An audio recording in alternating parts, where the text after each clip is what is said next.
been very politically astute from the very beginning. Understand that they have been in a state of war against modern Western-style military since 2014, when the conflict with Saudi Arabia began. Saudi Arabia flying virtually similar aircraft that the Israelis fly, dropping bombs that are made in the USA, using intelligence provided by the US. So the Houthi know what they're getting involved in. They know what they're getting into. And they have made a decision that they will not stand silent while the Palestinian people in Gaza and in Palestine and in the West Bank are being brutalized and systemically slaughtered by the Israeli government. They have said that they began a naval blockade of the Red Sea, of the Gulf of Aden, of the Bab el-Mandeb Strait, because out of sympathy for the people of Gaza, that blockade won't stop until there's a ceasefire and humanitarian aid comes in, etc. Israel has been carrying out just wanton genocidal bombings of Gaza and the Gazans now on a daily basis. And so what the Houthi have done is given the Israelis a little bit of their own medicine by attacking Tel Aviv, calling it a military target, and saying that the civilians should evacuate. This is pretty much the same instructions that the Israelis give the Gazans. But there's another element to this that everybody seems to be missing. Because yes, the Houthi attacked, vast majority of that which they attacked, the weapons they used were dealt with by the Israelis. It's the Israeli response, though. Just like Hamas attacked Israel on October 7th with the goal of getting the Israelis to overreact, the Houthi attacked Tel Aviv with the goal of getting the Israelis to overreact, and they have. They've struck a port in Yemen that is essential for the provision of humanitarian aid. It reinforces the narrative that Israel is a genocidal state, and it has prompted the result that I think the Houthi were looking for. The Russians have said that they will not stand on the sideline forever while Israel does what it does, and the Russians have also indicated that they will probably provide advanced weaponry to the Houthi. So the next time the Houthi attack, it won't be with old-fashioned drones. They'll be coming at Israel with advanced Russian weapons that cannot be shot down by Israeli air defense.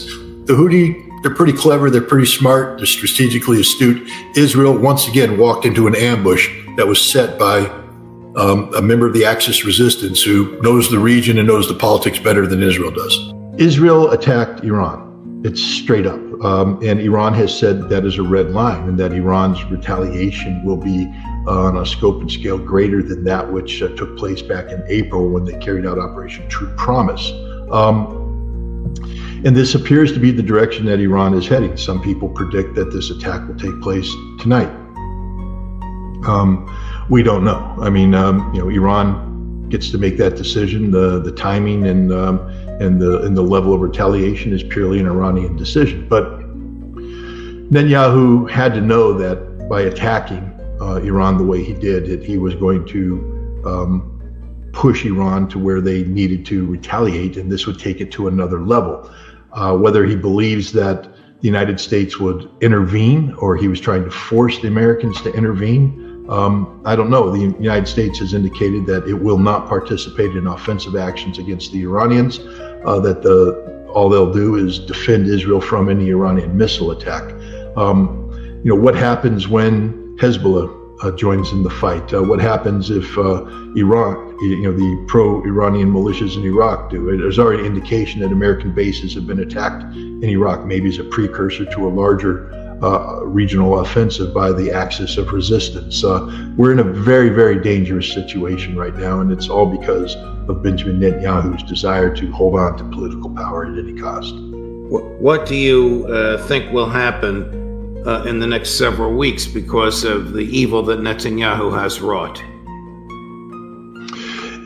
If Iran retaliates on the level that it has indicated would be retaliation for such an attack, we could be looking at tens of thousands, even hundreds of thousands of lives lost. A general war between Iran and Israel that could drag the region in and drag the United States and maybe even Russia and China into it.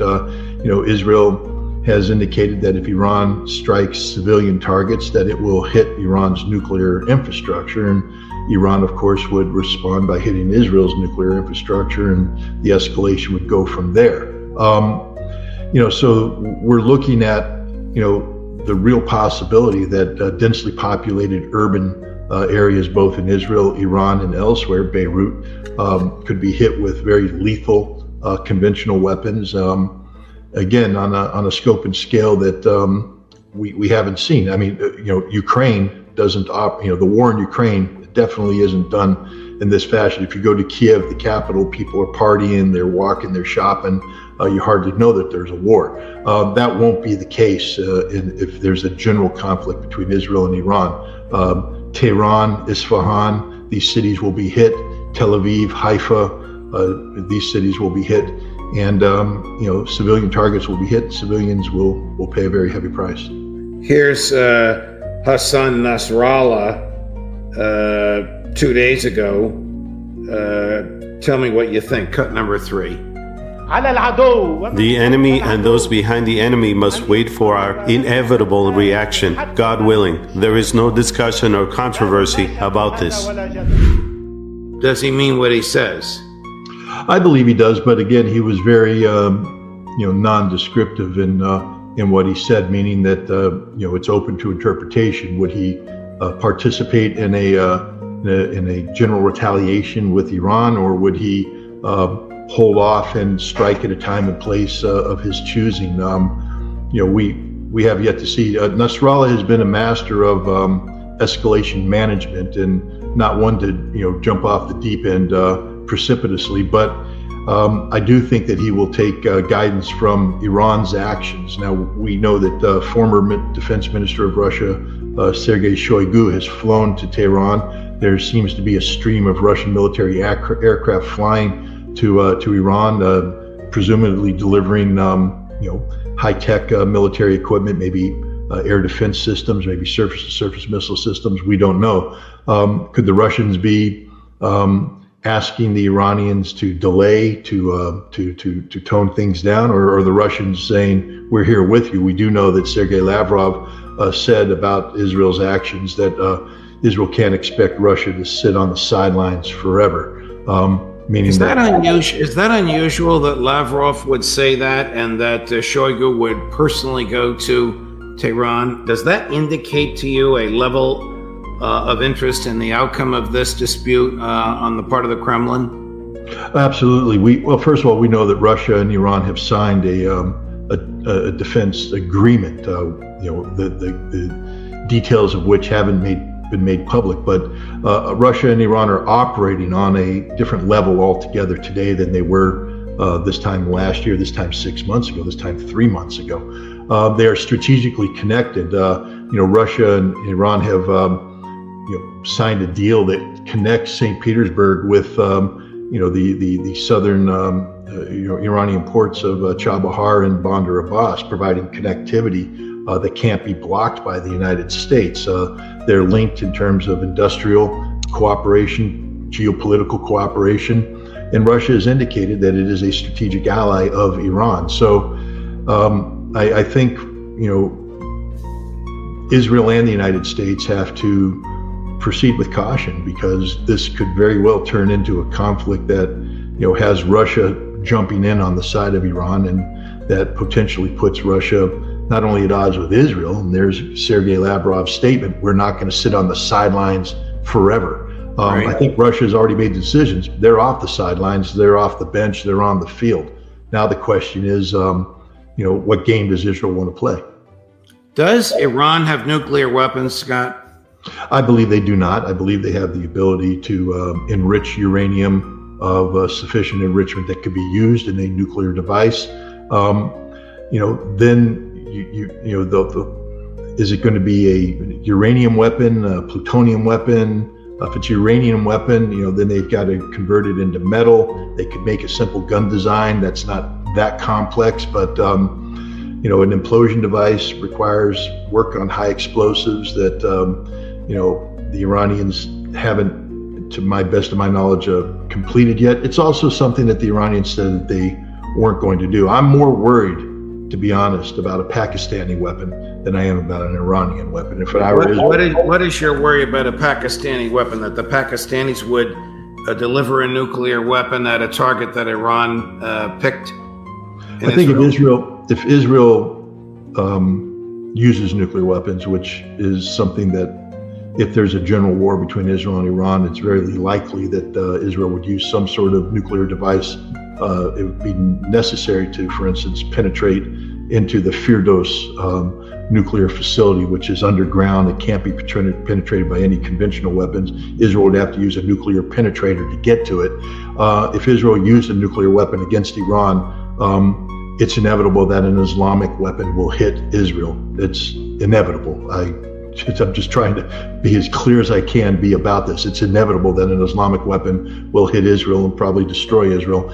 And the Pakistanis have made it clear that that weapon probably will have made in Pakistan on it. Whether the Pakistanis deliver it themselves or give it to Iran to deliver, that's a question for the future to decide. But Israel needs to know that there is no free pass, that they don't get to use a nuclear weapon and nothing happens. Eventually, if Israel uses a nuclear weapon, Israel will be destroyed by nuclear weapons. How about let's go back to the IDF and Hezbollah. The Wall Street Journal this morning, a cheerleader for Benjamin Netanyahu and a cheerleader for the destruction and genocide in Gaza, has a long piece reporting that the IDF is exhausted. They want to go back home. Their businesses are suffering. Their families are suffering. They're begging their leaders to beg Netanyahu's government not to pick a fight with the Hezbollah. Can the IDF alone defeat or diminish Hezbollah? Well, diminish is a question. I think the IDF has the ability, if it engages in a full-scale war of attrition against Hezbollah, to inflict damage on Hezbollah. But I don't believe the IDF will win this war. I believe that Hezbollah will win the war of attrition, and it will be a strategic defeat for Israel. Israel prepared for such a conflict. They ran major exercises in 2021, 2022, but all of these exercises were predicated on Israel starting clean with a fresh military, all their resources focused on closing with and destroying the Hezbollah enemy. Israel is now entering this exhausted by over nearly 9 months of war in Gaza that has diminished it, depleted it. The troops are physically and morally exhausted, psychologically worn out. Their tanks no longer work. They don't have spare parts for their tanks. They're running out of ammunition. Their leadership is frayed. The morale of the men is low, and now you expect them to be thrown into battle against a highly trained fanatical force like Hezbollah that is ready for this fight, has been preparing for this fight for over a decade, and will take this fight to Israel. Israel thinks that this fight's going to be fought in southern Lebanon as they seek to push the Hezbollah back to the Litani River. This fight will be fought in Galilee as Hezbollah comes in with tens of thousands of highly trained troops who are prepared to take the fight to Israeli towns, Israeli villages. Israel can't win this fight. They will lose this fight. Has the United States ordered the deployment of 5,000 Marines to the Middle East? They have, but 4,000 or 5,000, yes. What are they going to do? They're not going to engage in a ground war, are they? Not a damn thing. No, 5,000 Marines is insufficient forces to do anything of significance on the ground, other than NEO operation, which is a rescue operation. If you have to pull Americans out of Israel or out of Lebanon, out of harm's way, the Marines have contingencies where they can go in, they can secure a zone, usually in a permissive environment, but in some cases a non-permissive environment, and get American citizens out of that and then withdraw them out of the area. But in terms of a sustained presence on the ground, a meaningful presence,